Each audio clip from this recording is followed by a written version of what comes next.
Hello and welcome to Medicine Across Borders, where we explore the global tapestry of healthcare and challenges shaping healthcare systems worldwide. Share your thoughts and rate us on our social platforms to help us continue bringing you content on global healthcare.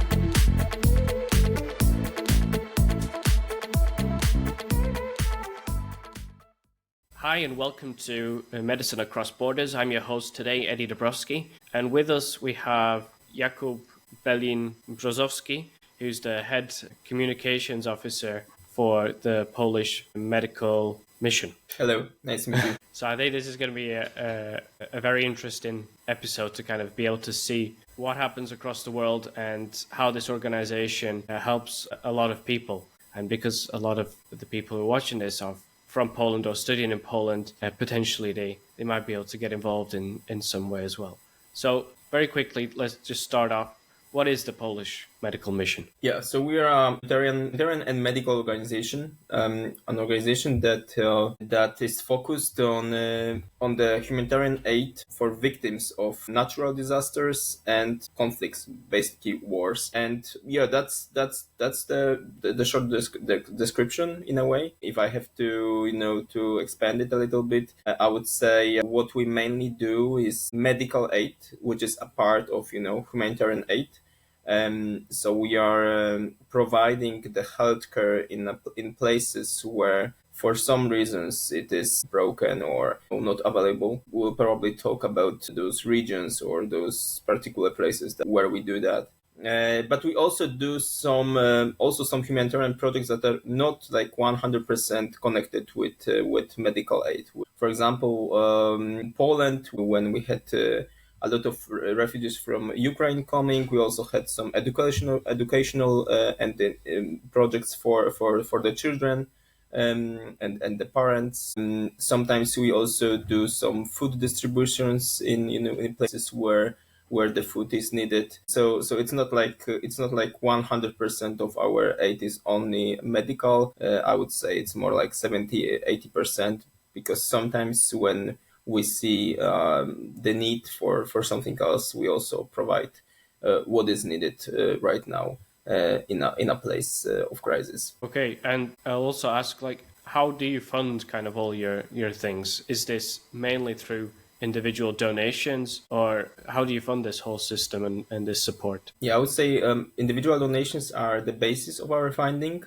We also do get some grants. So, for example, from the Polish MFA, Polish Ministry of the Foreign Affairs, sometimes also from other institutional donors, just like UN, or we are also USAID. So there are some also other donors involved. But basically, I would say the individual donors are the basis, and then the grants are, let's say, the second thing that keeps us alive. I mean, allows us to help as many people as we can. But basically, even in the case of those grants coming from the institutions, also individual donations are the core of it, because if you get a grant from a, let's say, entity like UN or another one, you still have to put your own, organization's money into it. So without the individual donations, you cannot really apply for this.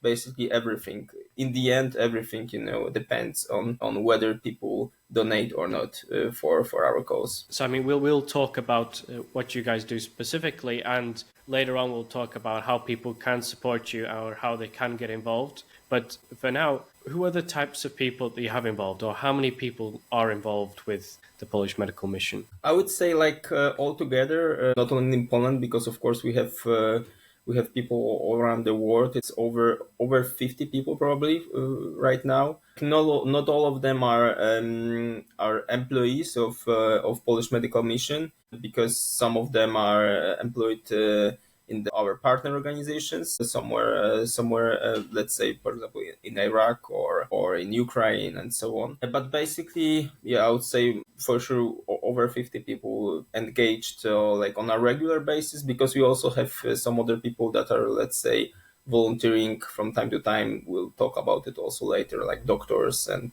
all other medical staff. In our Polish medical missions emergency team, emergency team, we also have like another 50 people engaged. So altogether it will probably over 100 easily. I would say like those regularly people that work with us on a regular basis. That is around 50 people, I would say.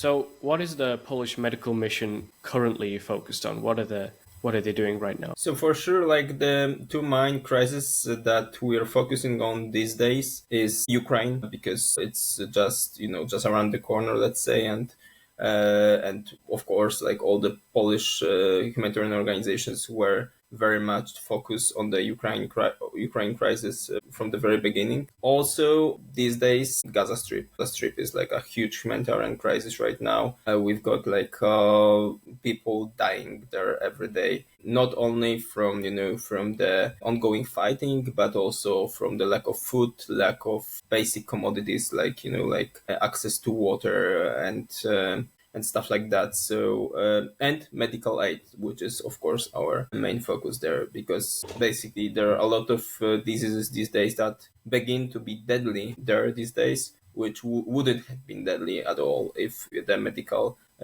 aid could be provided in a let's say regular way. So these are the two crises that first come to my mind. But of course there are other countries that maybe are not so, I would say, vocal in the, let's say, in the media these days, but there are also huge needs, just like Ethiopia, where we have over 20 million people that are in need of mostly food aid. I mean, so we are also like having some programs there for the nourishment of the newborns, and for whom like and their mothers, for whom like undernourishment might be also very, very dangerous. So, I mean, let's say we focus on Ukraine just because it is on our doorstep.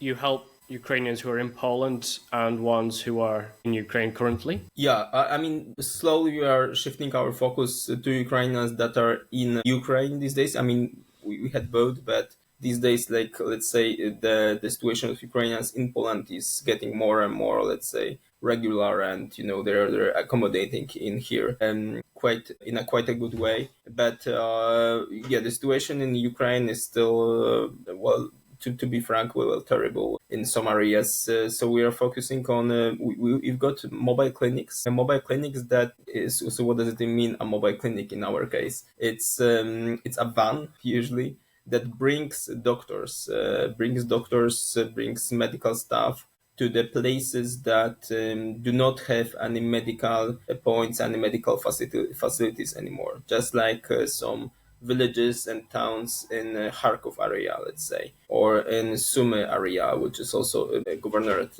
which is also very close to the Ukrainian-Russian border. So basically, we provide, thanks to these mobile clinics, we can provide medical aid to people who cannot really visit a medical facilities these days. Mainly, I would say, also these are elderly people. So this is also a thing, because there are usually they're the ones who are staying up until the end in those remote places in Ukraine. But also in Ukraine, we also have got this neonatal project, in which we support neonatal hospitals all around Ukraine. Right now, 10 hospitals in different cities in Ukraine. And there we provide the equipment for these hospitals. But on the other hand, also we provide trainings for the medical staff there. So yes, I would say that's what we do in Ukraine these days. That's our focus, and we are these days we are also opening the third mobile clinic in the Kyiv area. I mean, not in the Kyiv itself, in the city, but so it will go to the remote towns in the governorate, Kyiv governorate, because there are a lot of internal refugees in there. Over 300,000 people who have taken refuge in the Kyiv area. So we also have to get to them and to provide the basic medical aid that they need. So that's what we are actually starting right now as well. Okay, and with, for example, the support for Ukraine, do you have medical personnel from Poland, so like doctors that go there, or is it mainly kind of providing them with resources, providing them with a mobile clinic, and the local doctors and local medical staff take over? It's so basically the local doctors, local medical staff is taking over because they do have all the competencies. They do have, they do have the medical staff there. Basically, the doctors from Ukraine are taking over because we've got like the medical staff. The medical staff there is very competent and ready to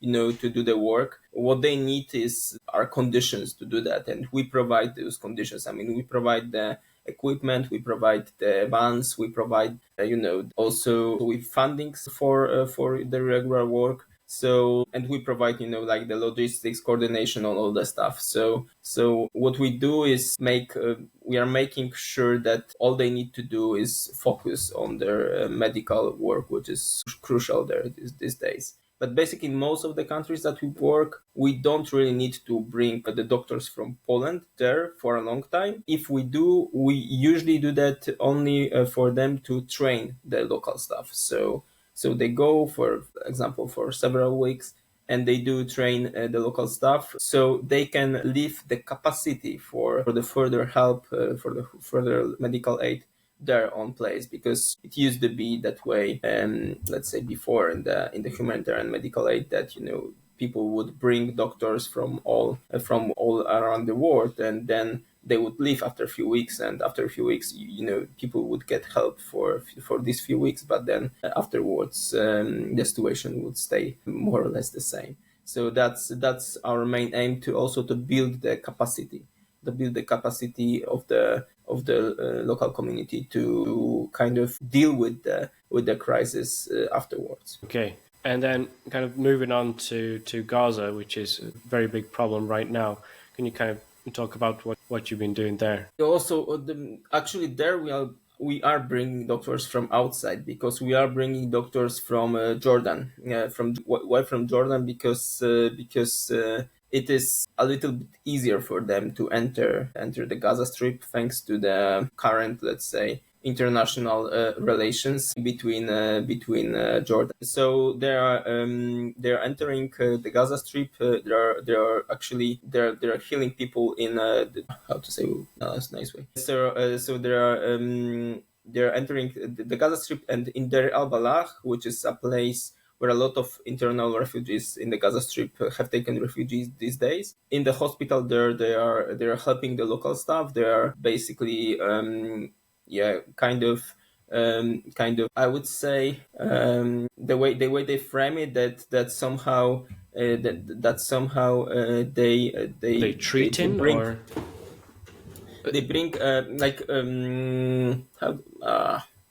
are they like treating patients, or they're treating, of course they're treating, but I also wanted to say so they are treating patients in the hospital in Deir al-Balah, also helping the local medical staff, because local medical staff there is on the, let's say, the brink of the resources, mental and physical resources, I would say. No. So what these doctors do as well, they can let those Palestinian doctors, let's say, visit their families, because they take over from them. So that's also one important thing there, because those people are really on the brink of collapse, mental and physical collapse. So that's also important thing, not only bringing their competences, medical knowledge, and so on, but also kind of bringing relief to the medical staff that is there, and has been helping there for almost a year now, almost 24 hours a day. So yes, so that's also important. But also we are also cooperating with one of the Palestinian organizations on the place. And there we bought stuff like very basic stuff, like, for example, clothes for people who lost their homes there, also let's say some basic nutritional milk for the newborns, children, and so on. So very basic items that are also very much needed there these days. So do you have Polish doctors who go through Jordan to Gaza, or is it doctors from Jordan specifically? These are Jordanian doctors. There are two reasons for that. I mean, First of all, knowledge of Arabic language is crucial there. So basically, we would have to get a doctor. If we would get a doctor from Poland there, he or she would have to know Arabic. That would be the easiest way, at least. So as far as there is, for now, we don't see the need for bringing doctors from Poland, because doctors from Jordan are they're dealing with the crisis perfectly well. But if there was a need, we would have to probably bring a doctor with a really good knowledge of Arabic languages. So we definitely have a few of those, to be honest. Quite, not that easy these days, because otherwise, if we bring a doctor without the knowledge, then you have to get a translator. So in fact, you get additional one person to the team only to basically take care of the doctor, which is in places like that is kind of a waste of personnel and so on. So yeah, basically, as far for now, as far as we see, there is no need to bring doctors from Poland or from Europe there. If there are doctors, for example, from Jordan still coming and volunteering to go. I mean, we on the English division, we have a lot of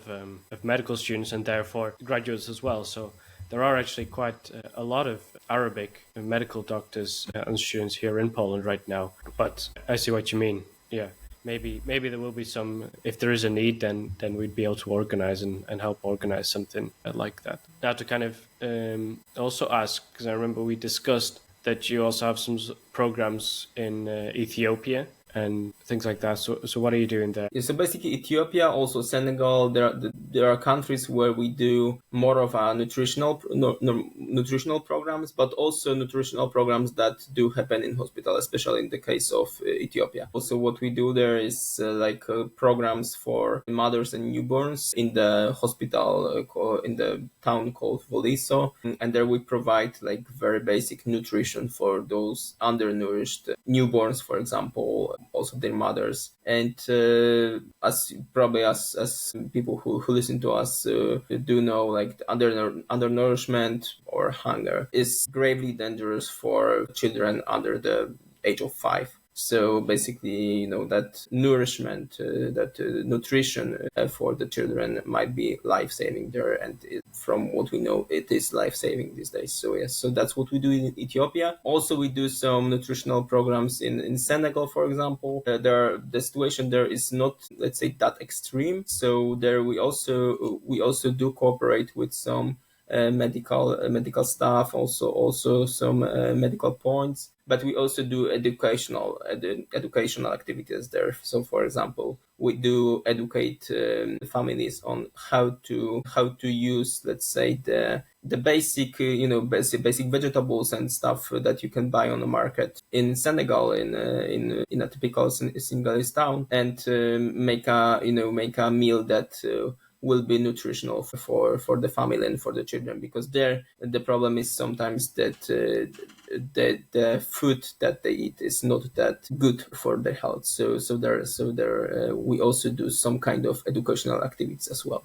Okay, and sorry, kind of quickly going back to Gaza, you have the medical doctors who are helping out there, and you're also providing aid. So what kind of aid does the Polish Medical Mission provide in the Gaza Strip? Yes, in the Gaza Strip, yeah. Yeah, we are buying these products that I mentioned before, like for example milk for the newborns there, or we bought also clothes for the people who lost their homes. So this is like this very basic. So what we are buying there, like products and so on. That's one part of our help, and second part is basically like paying for this 1 month trips of the Jordanian doctors, like also buying them all the equipment they will need there on the place, and also buying the medicines that they can take there with them, because as probably most of you know, the lack of medicines in the Gaza Strip is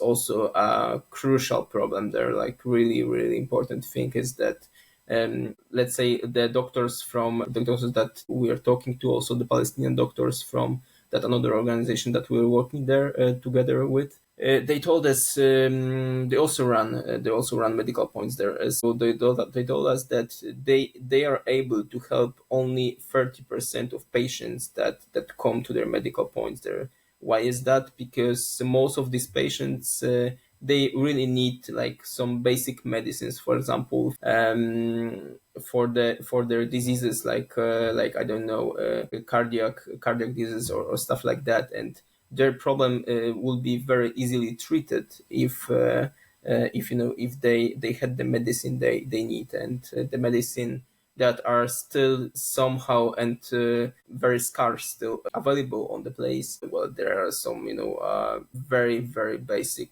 medicines, and together when we are sending the doctors, we are trying to equip them with as many drugs and medicines that they can take with themselves, so they can also bring relief to that situation that is basically, well, scarcity of medicine and drugs and equipment that is very much needed there. Okay, and how can people get involved? I know that a lot of our listeners are specifically English division in Poland, so they're predominantly students from medicine and dentistry, but also there is a large amount of graduates now who have graduated, and they are in Poland maybe for the next year or a couple of years sometimes, or even more. Who can get involved and how can they get involved? So yeah, when it comes to people with the medical background, I think there are two main ways to get involved. For the graduates, we are organizing the volunteering trips to the countries that we work in. We do announce them on our social media or our website. And basically, these are, like I said before, these are mainly the training trips. So people go there to train the local staff, like for example, for let's say 3-4 weeks, and or 2-3 weeks, and then they come back. So they do. So we particular medical training for the local staff. Also, of course, they also do work with the patients there. So it's not like they only stay in let's say in some training facility and that's it. But yes, so that's one thing, like the, I would say, regular medical volunteers. I mean, of course, we do organize all the logistics. We do pay for their tickets, so it's not like the volunteer has to pay for anything. It's just that so that's one thing. The other technical one, question there, just because I know we've kind of talked about this, but do such medical, for example, doctors, do they need to have done LEC or stage in order to be able to volunteer for something like this? Yeah, as far as I know, I've just checked it yesterday. So as far as I know, no, they don't need to. But from what people told me, that sometimes it might depend on a very particular case. I mean, what is needed there on the place. But basically, no, there is no like let's say hard requirement for that. So is there a way that students can be involved or somehow help out? So yeah, so first thing I said before about the regular medical volunteering, so that's one thing. But also, so that's for the graduates basically. But also there is another way for people. I mean, medical background is also very much welcome there, but it's not like, but they don't need to be graduates. Like there's this Polish medical missions emergency medical team, and it is a medical team that will be going. It is currently under the process of certification by the by the WHO. It will be a team that will be certified to help in the places of natural disasters or other humanitarian crises. Do need deployment of a medical team. Let's say on an emergency basis. The team is currently basically it has been already created. It is in the process of training for almost 2 years right now, but there are still some people joining there. Medical staff, so that's for the graduates. Like they can also watch, they can also look for the call for the recruitment to the PMM's emergency medical team. But there is also non-medical stuff needed. So for those who haven't graduated yet, we do need, for example, people with good management, organizational skills, like people who could take care of logistics once we go somewhere. There are also also people with I would say, how do you say that in English? In Polish, we've got this gold hand saying that someone has gold hand, so he or she is. Sorry. Yeah, Jack of all exactly. trades. Yeah, So people who are very handy with, with things, with very also Like with a electricity, handyman. for example. So there are also people like that needed. So when it comes to the non-medical staff of the emergency medical team, there are also people non-graduates with certain competences can also apply, and there you don't need to have a diploma or anything. We just look at your competences, and yes, so that these are the two main ways to be engaged, like personally, individually in our activities. But of course, the way you can also be very much engaged which is very much needed for us is also, of course, first of all, of course, we are always welcoming individual donors. So any donations for our activities is very much welcome. And in a way, also, I would say, expanding the consciousness of people about the humanitarian crisis. So, if, let's say, follow our social media, follow our webpage, our newsletter, and you get the knowledge about where in the world the situation is getting worse, or where do people need help. Like, sharing it sometimes on your social media, or anywhere, or with your friends while drinking a beer. I don't know. It's also very important, because in my experience, quite often people do not get engaged, like do not, let's say, help the organizations that help, however that sounds, because they don't really know that help is needed. That there are some grave situations in, let's say, countries like Ethiopia, that we have mentioned before. So that sharing the knowledge, and bringing that to also your friends, your family, and other people is also very important. And regarding the donation part, what you can also do is organize a collection. Like, we've got a special webpage of our, where you can create a collection of your own, like the online collection. Let's say, for example, a particular association may create their own collection for a particular case, like, let's say, our aid in the Gaza Strip, or our aid in Ukraine, our aid in Ethiopia. Or for example, I could encourage you to choose less obvious aim. Like, for example, in Iraq, we do have also medical. We do provide medical aid there, and the problem is that there are countries, and Iraq is one of them, that it is very difficult to encourage people to donate for the Gaza Strip. For Ukraine, yeah, we are getting a lot of donations. For Iraq, not so much. And since the Polish MFA also cut their fundings for Iraq this year, we are not sure if we will be able to continue a project that will be very much needed for the refugees that are still there. So sometimes choosing less obvious aims, less obvious localizations would be very much beneficial, because that might really be a life-saving thing for us. Like, that we could expand.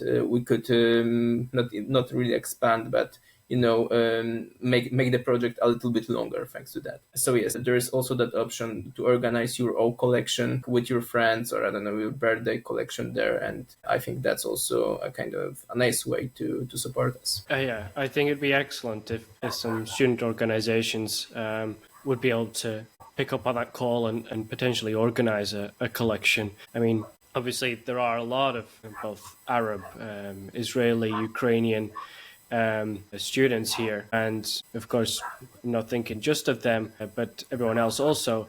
But I think a lot of people, it'd be nice if it would be possible to organize some sort of collection. So I think if there is some sort of student organization that would like to organize a collection, then they should go straight to your website, and there should be the option to create a collection, and then they can pick for what country they would like to do a collection for. So it's like a sub-page. It's called, we might also, we might also send a link to that sub-page, but also on our main webpage, which is pmm.org.pl, you can also find the email contact to the people responsible for fundraising in the Polish Medical Mission, and then you just create the collection with their help and with their consultants. So that's also a nice way to do that.